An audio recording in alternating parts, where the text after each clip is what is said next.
प्यारे बच्चों, बेसिक के पिछले वीडियो में हमने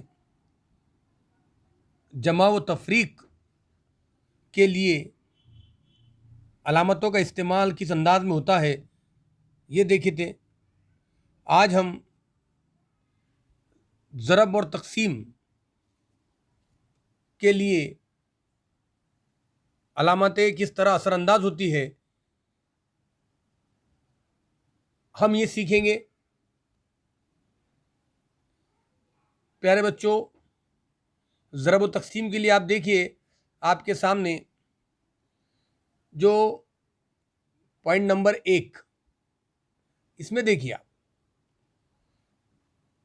पहला अदद भी जमा में है, दूसरा अदद भी जमा है। इस बात को याद रखें आप, जो अमल है, अमल हमेशा अगर ज़रब है तो ज़रब का होगा, तकसीम है तो तकसीम का होगा, लेकिन जो जवाब आएगा तो हासिल के साथ जो अलामत आएंगी वो जमा की आएंगी। यानी अगर दोनों आदाद जमा में हैं तो हासिल के साथ जमा की अलामत। इसकी एक मिसाल आपके सामने हल की हुई, देखिए आप, 8 ज़रब 3, 8 के साथ और 3 के साथ कोई अलामत नज़र नहीं आ रही, मतलब जमा की अलामत है, बीच में ज़रब का अमल है, 8 तिया 24। इसी तरह आप देखिए, मैं सीधा पॉइंट नंबर 4 की तरफ आता हूँ एक के बाद। यहाँ पर भी देखिए आप पॉइंट नंबर 4 में, इसमें भी आप देखिए कि पहला अदद भी वज़ा में है, दूसरा अदद भी वज़ा में है, यानी यहाँ पर भी अलामतें एक जैसी है जिस तरह से ऊपर के सवाल में थी। जाहिर सी बात है, ज़रब या तकसीम करते वक्त जब आप अमल करेंगे उन दो अदद का, तो अमल अगर ज़रब है दोनों के दरमियान तो अमल ज़रब का होगा, अगर दोनों के दरमियान तकसीम है तो अमल तकसीम का होगा। इस बात का आप ख्याल रखिए। हमारा मकसद है कि हासिल के साथ कौन सी अलामत आएंगी, तो याद रखिए, अगर दोनों आदाद मनफी में है तब भी हासिल के साथ जमा की अलामत आएंगी।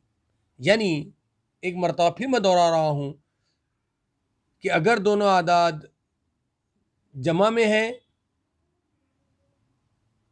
अमल ज़रब या तकसीम के होगा, लेकिन हासिल के साथ जमा की अलामत। अगर दोनों आदाद मनफी में है अमल ज़रब या तकसीम के होगा, लेकिन दोनों के साथ जमा की अलामत ही रहेंगी।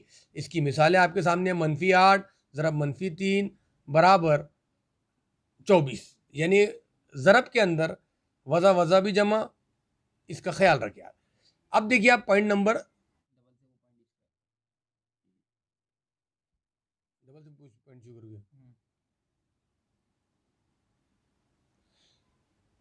पॉइंट नंबर 2 और 3 में देखिए आप,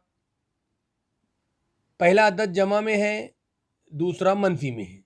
पॉइंट नंबर 3 में पहला मनफी है, दूसरा मुस्बत है, यानी एक अदद जमा में रहा और एक अदद मनफी में रहा तो अमल जो है ज़रब रहा तो ज़रब का होगा, तकसीम रहा तो तकसीम का होगा, अमल का कोई मसला नहीं है। लेकिन हासिल के साथ जो अलामत आएंगी वो अलामत, याद रखिए आप कि वो अलामत मनफी की रहेंगी। मसलन आपके सामने मिसाल मौजूद है, 8 ज़रब -3, क्या जवाब आया? 8 तिया 24 जमा वज़ा वज़ा, या -8 जमा ज़रब जमा 3, इनका जवाब भी क्या आया? 8 तिया 24 जमा वज़ा वज़ा। यानी आज हमने ये सीखा ज़रब व तकसीम की जदवल की मदद से कि अगर ज़रब या तकसीम करते वक्त दोनों आदात के साथ एक जैसी अलामत हो, अगर जमा रहा तो जमा की अलामत हो या दोनों के साथ मनफी की अलामत हो, तो याद रखिए हासिल के साथ अलामत मुस्बत की ही आएंगी। और अगर पहला या दूसरा अदद जमा और एक तफरीक में हो, यानी एक अदद जमा में हो एक अदद मनफी में हो, तो यहाँ छोटा बड़ा देखने की ज़रूरत नहीं, अमल उसी तरह ज़रब तकसीम का होगा और हासिल के साथ अलामत मनफी की आएंगी। तो आप इस किस्म के सवाल की मशक़ कीजिए ताकि जब आप एग्ज़ाम्पल सॉल्व करें तो आप आसानी से हल कर सकें।